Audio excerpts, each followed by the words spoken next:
Kejahatan jalanan itu tak lagi mengenal waktu. Di Durensawit, Jakarta Timur, sekelompok pelaku begal bersenjata api masuk ke area sebuah rumah sakit pada siang hari. Mereka menyusuri lorong dan area parkir sambil mengancam siapapun yang mencoba menghalangi. Dalam hitungan menit, 1 unit sepeda motor milik pasien berhasil dibawa kabur. Tim pemburu begal Polda Metro Jaya kemudian melakukan pengecekan rekaman CCTV dan pengembangan penyelidikan. Para pelaku berhasil ditangkap.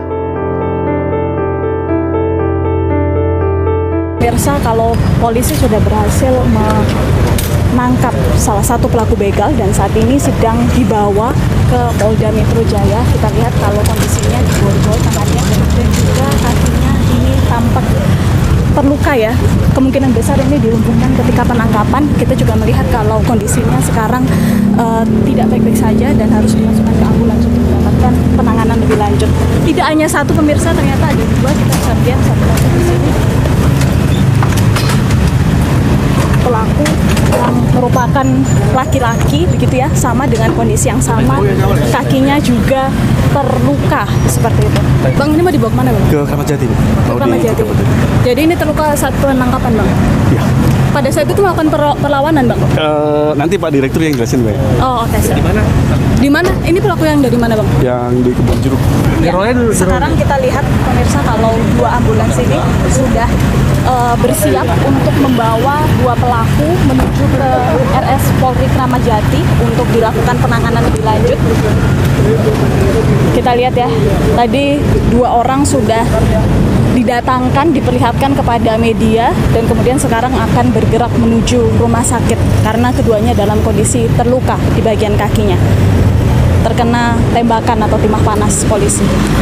Kita akan mendengar Dirkrimum Polda Metro Jaya memberikan keterangan pers ya terkait dengan penangkapan begal yang baru saja dilakukan oleh kepolisian. Beberapa waktu lalu sempat viral kejadian curas di wilayah Tanjung Durensawit, kemudian di wilayah Rawamangun, kemudian di wilayah Kebun Jeruk, dan di wilayah Bekasi.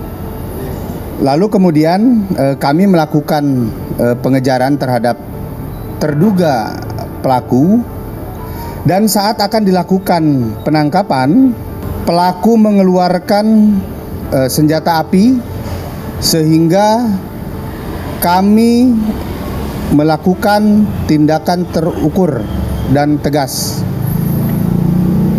Karena sebelumnya pelaku juga pernah melukai korbannya dengan menggunakan senjata api tersebut, sehingga korban mengalami luka tembak di kaki dan menjalani perawatan di rumah sakit.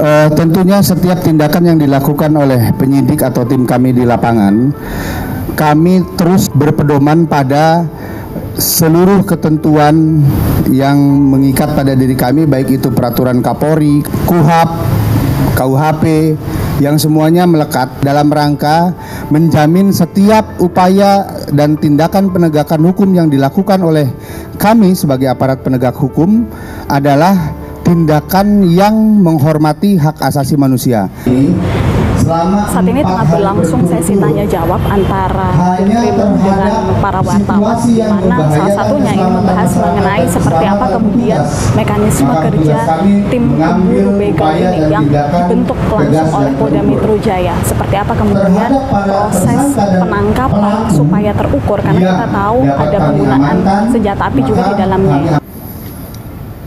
Hal ini diperhitungkan berdasarkan resiko keselamatan warga masyarakat yang berada di sekitar tempat penindakan atau penangkapan, dan keselamatan petugas-petugas kami. Tentunya itu menjadi salah satu pertimbangan kenapa kami melakukan upaya tersebut. Beberapa TKP yang kami temukan memang pertama, TKP tersebut penerangannya sedikit kurang, namun masih bisa tercover dari beberapa CCTV kebetulan. Kemudian yang kedua, daerah tersebut juga cukup sepi sehingga sangat jarang warga melewati daerah-daerah tersebut.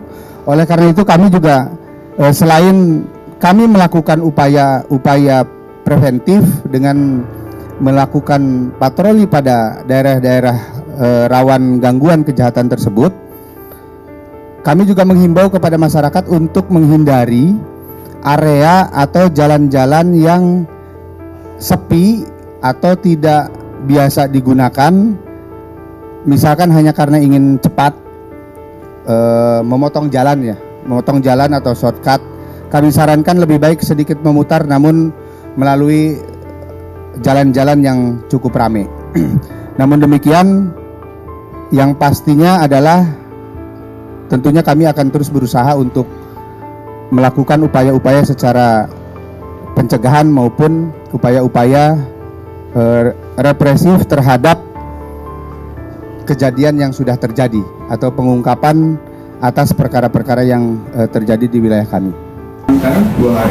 Pak Dir, jadi sebetulnya apa sih momentum kenapa kok tiba-tiba marak terjadi begal di Jakarta, itu ada apa sebetulnya? Nah ini makanya tadi kami sampaikan bahwa kami sedang menganalisis komunikasinya dari seluruh handphone yang diamankan dari para pelaku ini. Apakah ada indikasi jaringan yang terkoordinir dengan pelaku-pelaku ini dan terkoordinir dengan siapa yang memviralkan. Namun demikian kami juga harus tahu apakah ini ada upaya untuk membuat satu keresahan di tengah-tengah masyarakat. Makanya kami sedang analisis untuk ini digitalnya. Kalau motif dari para pelaku yang sejauh ini dikumpulkan?